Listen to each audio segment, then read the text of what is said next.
Welcome to another edition of Beyond Sunday. Hi, I'm Peter Bay, Director of Next Gen here at King of Kings, and also Campus Director, going to be that very soon for our Northwest site here in Omaha. And I'm here with Dr. Tim Riley, clinical psychologist, also part of King of Kings' Best and Worst Bluegrass group. We do not have an official name. But we do play every once in a while at Classic Race at 8 a.m., so just be watching for us. Maybe you'll come in here. So maybe we'll play at a nursing home near you sometime in the future. There you go. So Dr. Tim Riley, today in this episode, we're going to talk about this changing landscape of the LGBTQ plus community, and how this has been changing over time, and how we as parents, as grandparents, friends, church members, non-church members, like how this is changing and how we can think of it in helpful ways. And so we're going to just jump into this with this question. What is the current reality of what our kids are experiencing regarding LGBTQ?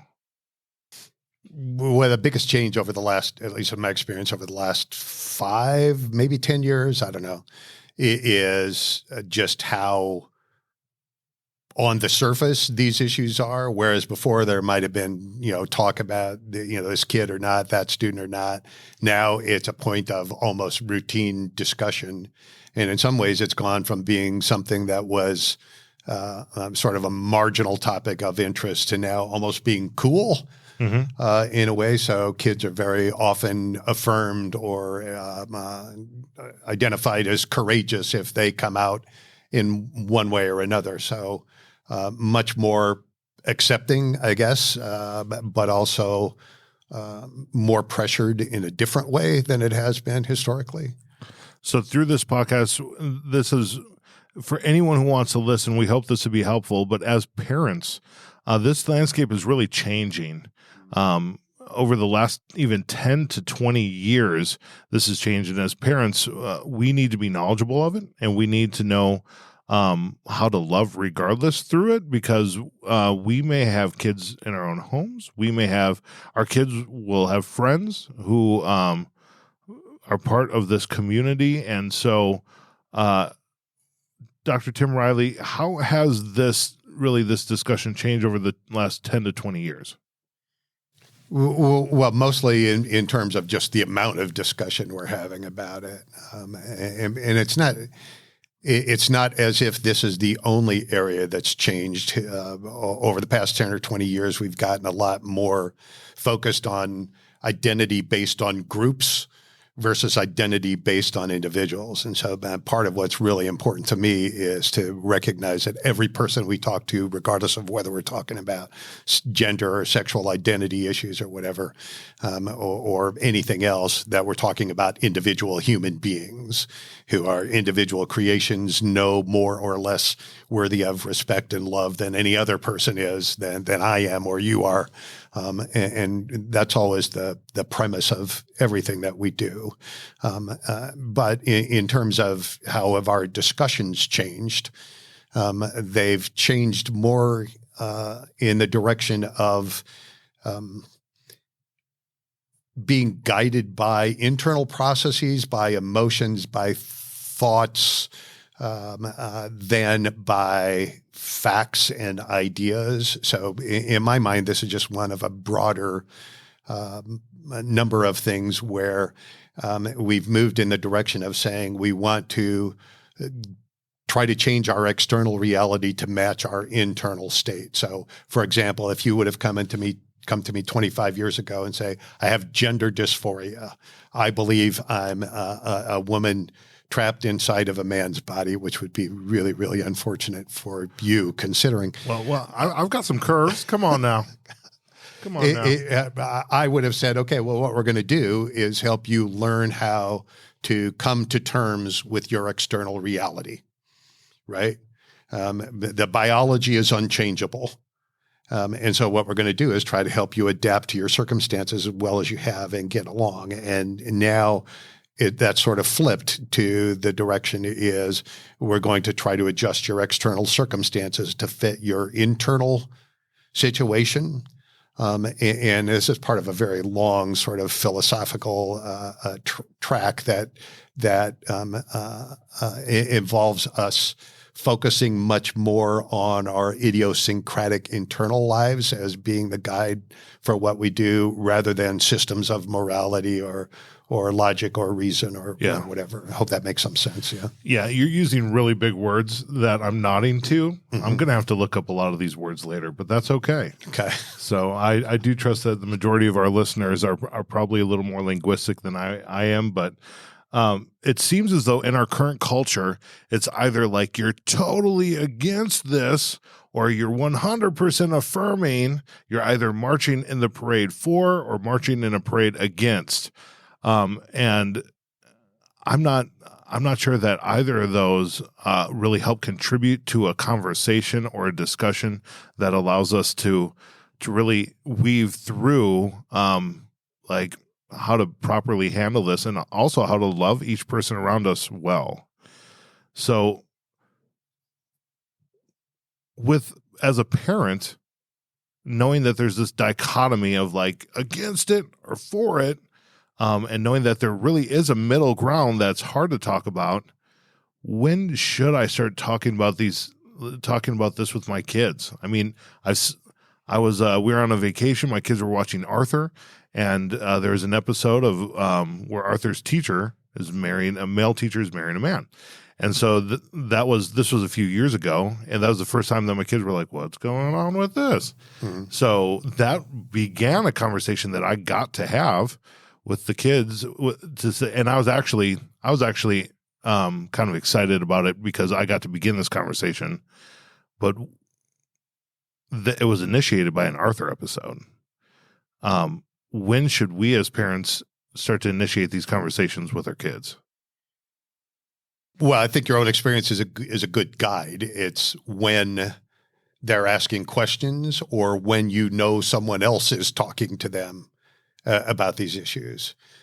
By and large, I mean, we tend to sort of project our own thoughts about things onto little kids. Most little kids are not thinking beyond, is it chicken nuggets or peanut butter and jelly for lunch today? I mean, both good options. Yeah, that's sort of the focus of their life. And so a big part of it is to be sure that we're not answering questions that they're not asking, that we don't bring our whole adult context onto all of these things. But also once somebody else starts talking to them about it, they're beginning to form opinions and beginning to develop a framework of how they're going to think about it in the future. Then we want to make sure that we're entering into that conversation. Regrettably, in my estimation at least, that time in schools is earlier and earlier. Mm-hmm. And so in part, being aware of what's being talked about at school and how this is being presented at school is an important feature of being an alert parent. If there's a good side to the whole COVID academic, which we talked about in an earlier podcast, it's that a lot of us became more aware of things, not just in this area, but other things that were being talked about in school that we didn't necessarily agree with. And that's been a prompt for us to get more involved. Yeah. So when I do talk to my kids about this, are there healthy and unhealthy ways to talk about it? And if so, like, what is the more healthier approach? One of our goals for this podcast, or I'll just say our goals, are really to help us as parents and people in our communities have positive tools with whatever topic we're talking about, and also for us to be encouraged that we're not hopeless in this situation. Right. So are there healthy or more unhealthy ways to talk about this with our kids? What does that look like? Yeah, probably. I mean, the notion is to be, as I mentioned earlier, accepting of all people, right? So if they have friends who are talking about this or friends who have come out as one orientation or another, to say that we still accept those people and we love those people as much as we do anyone, but also to recognize that acceptance is not the same as agreement. So, I can accept your musical tastes, even though I don't agree with most of them. Is that a true statement? Are you not a big fan of the boy bands? Yeah, I'm not. Yeah. How about Boys to Men, the original boy band? Yeah, no, I'm sorry. Okay, we'll talk about that later. Yeah, okay. We can arm wrestle about that later on. But so, we don't have to agree with someone to accept them. And not accepting them doesn't mean we hate them or that we're phobic, that we're afraid of them or something like that. And then making sure that we understand that kids know that people have different life experiences and that their life experiences affect them differently. And you may be able to point to some individual in their experience who has some other kind of condition or that's different than theirs, and point out that doesn't make them any less. It just makes them different, and we need to acknowledge that. But also the most important thing that you said was that this sort of dichotomous, I'm for this, I'm against this, whatever. I don't think we have to be, as people of faith, against things. We know what we're for. That's good. And if we hope to lead somebody in a positive direction, we don't do that by telling them where not to go. Mm-hmm. That's a very long list. And takes up a lot of time. But what we want to do is say, well, this is the way I see things. This is the way we see things in our family. We might want to poke around in Genesis a little bit and talk about what God's plan is for family, but also that not everybody sees it that way. And we can still love those people without accepting, their particular lifestyle or their particular direction in things. I got a whole bunch of people that I disagree with a lot on a lot of things. So, not to trivialize that area, which is important and really difficult for a lot of people. But you could point out some people are Wisconsin fans, some people are Nebraska fans. Mm-hmm. Neither is better or worse than the other. You like this food, you like baseball, they like soccer, they whatever. And those are trivial examples, but it points to just the unique aspect of each individual. And so we don't have to agree with everybody on every particular thing. Yeah, but when our disagreement screams louder than our love for that person, that's an issue. Yes. So, it's Jesus said these three remain: faith, hope, and love, and the greatest of these is love. It wasn't the greatest of these is even truth. Mm-hmm. Truth matters, and we believe in an absolute truth. But and I think that that's an important point, that you not minimize the truth as we see it, right? Because if we believe what we believe, then if we act to the detriment of other people in terms of their own faith, then we contribute to that. So I want to focus on the idea of telling the truth as I believe the truth to be in the most loving way possible, but also not to abandon the truth for the sake of convenience of a discussion. Right. I've heard it said that oftentimes the church is known more for what we're against than what we're for. I've heard people like to remind, like, Jesus, when he was on earth, who did he hang out with? The tax collectors and the sinners and the prostitutes. And then people interpret that almost as like then we should hang out with the sinners. And the reality is we are hanging out with the sinners every Sunday. We are it. And if we see ourselves as not as that category, we're wrong. And we're going to really struggle to forgive and have mercy and love the people around us. Yeah. And part of the problem is that I think the church has been complicit, or at least bears some responsibility in as an institution, in that we come out so strongly against these things if they don't comport with exactly the way we see things, not necessarily in a purely biblical sense, but just structurally church stuff.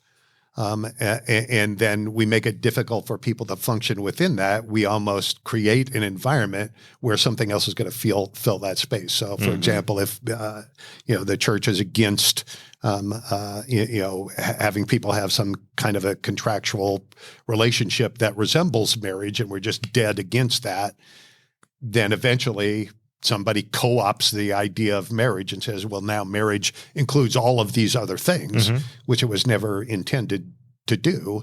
And so in our, at times in our own sort of closed-mindedness, we've fostered or at least facilitated the very circumstances that have made people move in these directions.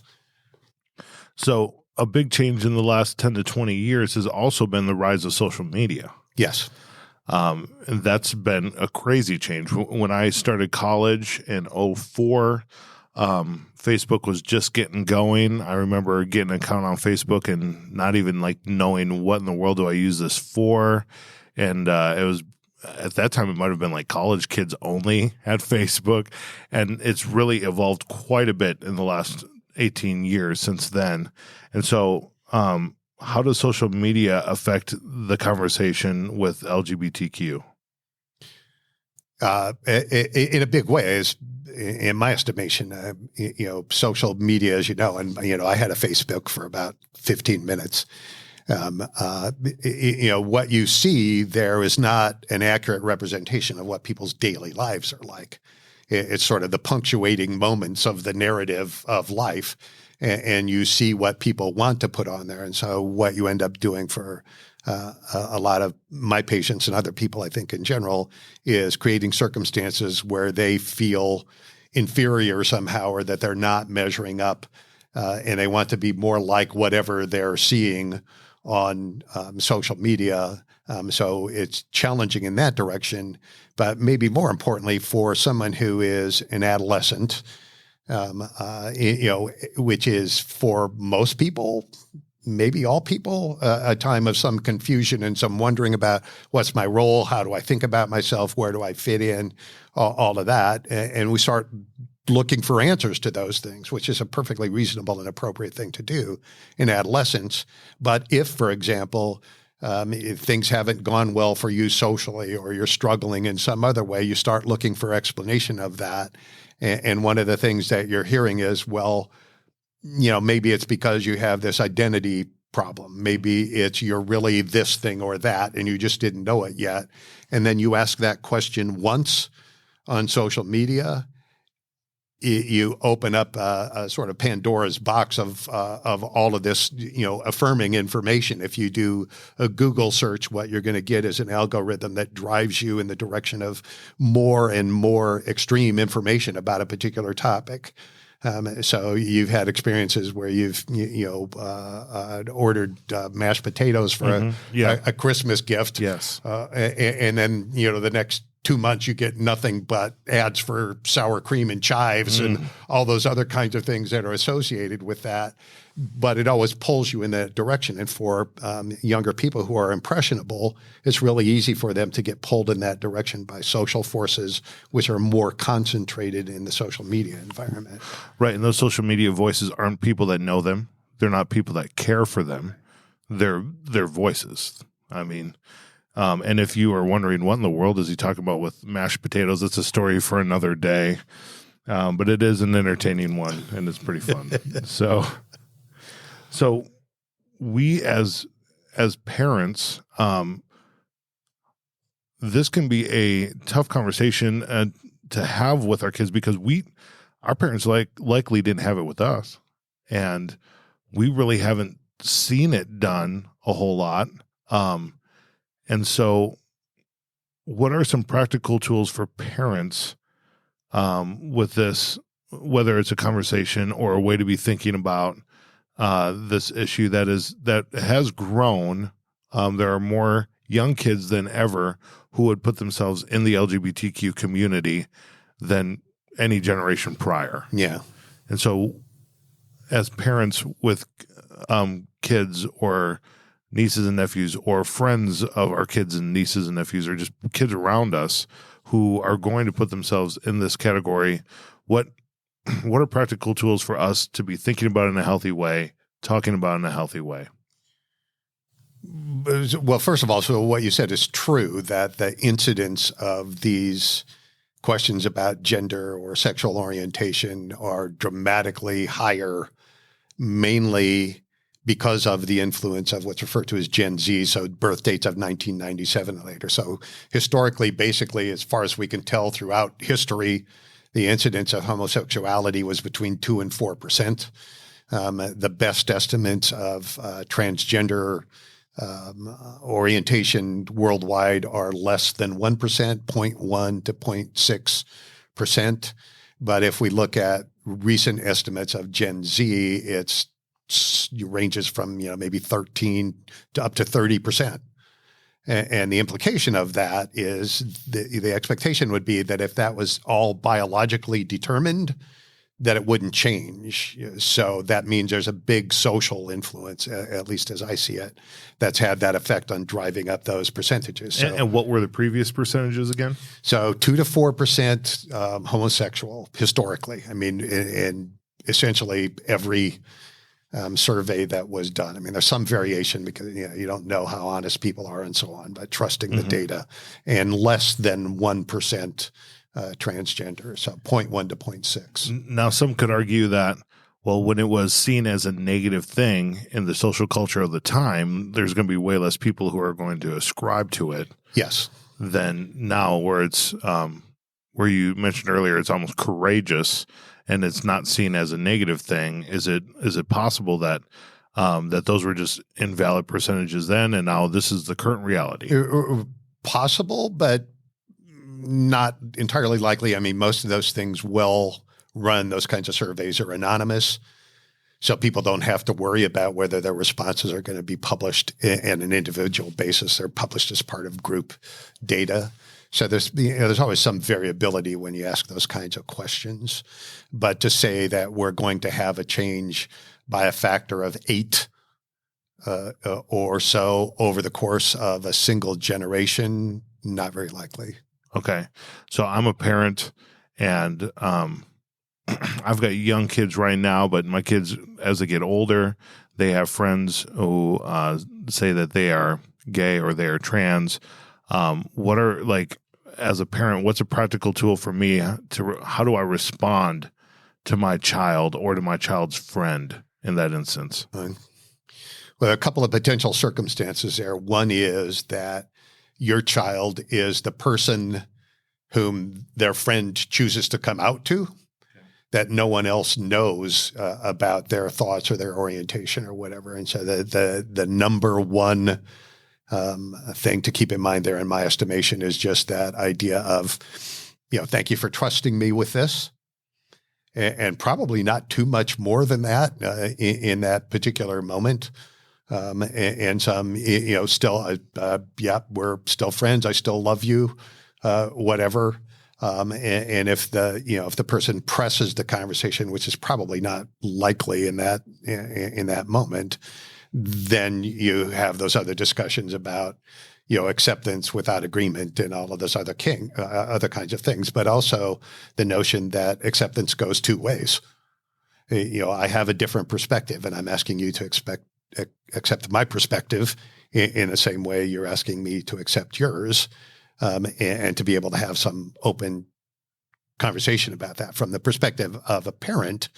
The biggest thing is if your child shares that information with you, the same thing is thank you for trusting me with that and reaffirming you can bring me anything. We can talk about anything, anytime, pal. And there's no limits on any of that. And in my mind, there are two guiding principles there. One is to listen a lot more than you talk, and to ask them what their perspective. Well, what does that mean to you when they tell you that? What do you think of? And how do you think that affects them and their life? And to try to help them have some empathy around that situation. And then how do you think I think about that? And find out what their perspective is on how they think you're going to react, so you have some ability to shape your own discussion around that. Wow. The second thing is, don't answer questions that aren't being asked. Again, we get in those moments where we're having the talk or whatever, and we sometimes feel compelled to unload all of this information, as I am right now. That's not necessarily directly relevant or is too scientific or whatever for the moment, don't do that. Keep in mind what your kid's developmental level is, what they're capable of hearing and understanding, and just operate on feedback from them. And again, always stressing acceptance, but acceptance is not agreement. We don't have to agree with things people do to care about them and love them. Yeah. So as a parent, that where this is really tough, tougher conversation that because we've never maybe had it or we don't know how to have it. At times it could even feel almost hopeless. Is this a hopeless situation? Like if we have a child who identifies in this LGBTQ community, if it's something that we've never dealt with before, and maybe we've even grown up learning that it is a sin that condemns, like, are we now in this hopeless situation? If this situation or any situation is hopeless, we're in the wrong building. Yeah. We live by hope. And so that's always going to be true. But it's not up to us to decide how that situation resolves or doesn't resolve. It's just up to us to be true to what our own beliefs and perspective are, to hang on to the truth and to guide by what we believe, not by what we think other people are doing wrong. It's again, just it's never a good way to give directions by saying where not to go. Yeah. So years ago, we had a pastor here at King of Kings named Dan Weber. I remember he gave a message on this topic, and through God's word, he established, okay, we do believe this to be a sin. And I remember he was talking about the scripture of like, quit focusing on the speck in your neighbor's eye while you're waving around a plank and clotheslining people with your own. And then he referred to how Jesus took up each speck, each sliver, each plank, each log, and formed them into a cross on which he died to take care of them all. And so that was super helpful for me as a parent to think of it, to less categorize people in who may ascribe to this community as like a different type of sinner, but no, they're a sinner like me. We're in the same club. I mean, yeah. And Jesus came to die for all of us. So that's something that was really helpful for me. Dr. Tim Riley, what else would you say to parents or people within the church community or even outside of it? Anything else you would say on this topic? One of the things that occurred to me as we were talking is that this is, there are two different things that we're potentially addressing here. One is, what if your child comes to you and says, I am this, whatever this is, and that's maybe a separate discussion. The other is they come to you and say, my friend said this, and we talked a little bit about how you respond to that. But that can be a difficult situation for parents who are concerned that, if I allow you to hang out with this person or to include this person, or that we say that, we accept them as a person, that somehow is going to rub off on you and influence you. And, that there's potential that you're going to turn in that direction or whatever. There's not much evidence to support that idea is possible, but I'm sensitive to how parents think about that, right? They're concerned about that. And so, that's a circumstance where I think they need to trust their own judgment. But I will tell you that in virtually every situation I've been in clinically, where parents just said, no, you can't go into that environment. You can't hang out with that person. You can't, whatever. It's like every other thing you tell your kid that they can't do. You can't have a cookie. As soon as you turn their back, they're looking for the cookie jar, right? So the best posture is open, honest. We can talk about this. We can talk about anything. You're not going to tell me anything that's going to put me off or make me care any more or less about you or your friend, and go forward from there. So this is complicated stuff. Right. Right. There's biology involved. There's social influences involved. There's political influences involved. And it seems as if at this point, everything that we talk about has some political implication to it, and that complicates things.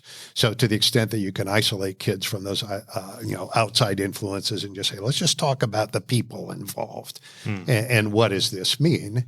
But again, also being honest that there are implications, and as much as the current society seems to want to celebrate some of these things, there are some potential very serious downsides to some of these things, particularly on the transsexual end of things, where you start talking about treatments that involve life-changing kinds of things for which we just don't have good, clear, long-term data to say this is a good idea. We don't know that. And I don't know how many of the decisions you made when you were 13 or 15 or 16 you would like to have shaping your entire life from that point forward. I'm not that smart now, but I was flat stupid when I was 16. All you got to do is go back and look through your yearbook and see what the quality of the decisions was like then. So, right. Yeah. I'm so grateful that I think I'm of the last generation that didn't have my teen years documented, which is going to work out for me in the future. I never plan on running for like a political spot. But it is a plus to not have every stupid decision that you ever made caught on video or on post. The biggest thing, excuse me, but even though a lot of these things are celebrated in the media and at least superficially much more accepted, these are often really, really, really difficult circumstances for the people involved. And even though superficially they may embrace some of this celebration and pride things and all of that, there's often a struggle here in many ways. And that's the thing we need to be most sensitive to, in my estimation, is the human struggle of this. But as I mentioned earlier, get away from the idea of identifying people by some group. Mm-hmm. And saying, this is just another fellow traveler here with me, and how do we come to some accommodation? I interact with a number of people I disagree with on almost everything, but they're still my friends. They're still people I care about. Yeah, we're still part of the bluegrass group together. Yeah, we still get along, boy bands or not. No. Yeah, I think it's important that we see people as created in the image of God. And if we see each person we come into contact with that way, we're not going to treat them as objects. And that includes your barista, because your coffee's taking too long and now you put skim milk in. Right? You see how I'm shaped. I like my whole milk, and we get angry. But if I see that person in the image of God, I can more so realize, oh, just like me, I make mistakes. That was a mistake. Hey, could you switch this? I'd actually prefer whole milk. And they'll say, oh, I'm sorry, absolutely. But when we see people as objects, or we see people as identities, anything other than a child created by the Most High King, well, then that creates room in us to see them less than that. And so I do think it's important, whether we agree or disagree, that we love regardless. We love without hypocrisy, and we see them as a child created in the image of God. Couldn't agree more. At the same time, don't minimize the truth, right? And we don't bend the truth or minimize the truth in the direction, because it means being more supportive. Right. We either believe the truth is the truth or we don't. Right. That's not a degrees of truth question. That's, things are true or they're not. And so now we're getting into these questions about biology and fluidity of biological sex, which is just not true. Right. But if we start to drift from those things for the sake of expediency, because it's just easier in that moment, then we set ourselves up for much bigger conflicts later on. Worse still, as I suggested earlier, from my perspective, we act to the detriment of the of that person, right? If we lie to the person for the sake of making a conversation more comfortable or convenient for us, I think we do them a disservice. Yeah, we have a pretty great guidebook on top of Unstuck by Tim Riley. Check it out on Amazon.